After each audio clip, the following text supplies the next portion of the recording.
effort with the city and the school district to keep our schools safe. This is not something that's just going to happen when you've got a police department over here, a school district over here. This has to be a coordinated effort. It's one of the reasons why I fought hard for school safety zones, to create buffer zones in and around schools. It's why I've made it clear about what safe passages to schools look like, making sure that transit is taken care of, and that we have clear ways in which young people can go and travel where there's city town watches, police departments, and others. I've talked about the importance of free transportation no matter how far a child may be from school. But you have to be in at 9. Of course, it's on a case-by-case basis because it depends on your work as well as your schooling.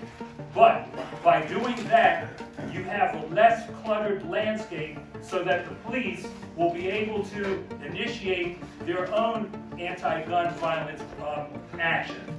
So this is what we would do in order to start the reduction of gun violence in Philadelphia. So the superintendent is going to have to really be somebody from a consensus standpoint who can do the job. I had an opportunity to speak to some of the teachers before coming up here, so I'm trying to take their lead. So I believe that we're going to have the teachers decide who they think would best lead them. I think that makes sense.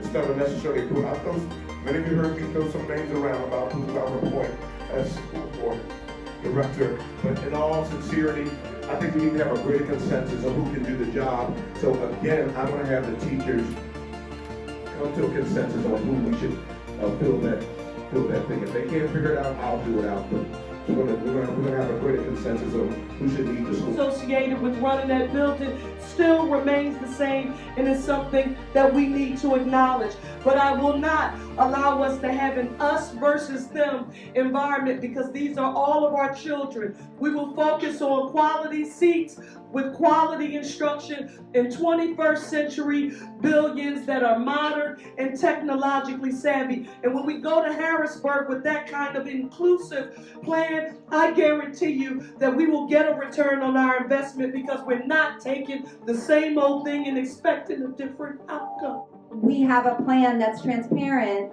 that gets us where we want to get to, and that there's rigor around that, so that there's goals. If we're at 28% reading at grade level in 3rd grade right now, if the city provides X amount of money, then how are we getting to 35%? How are we getting to 40%?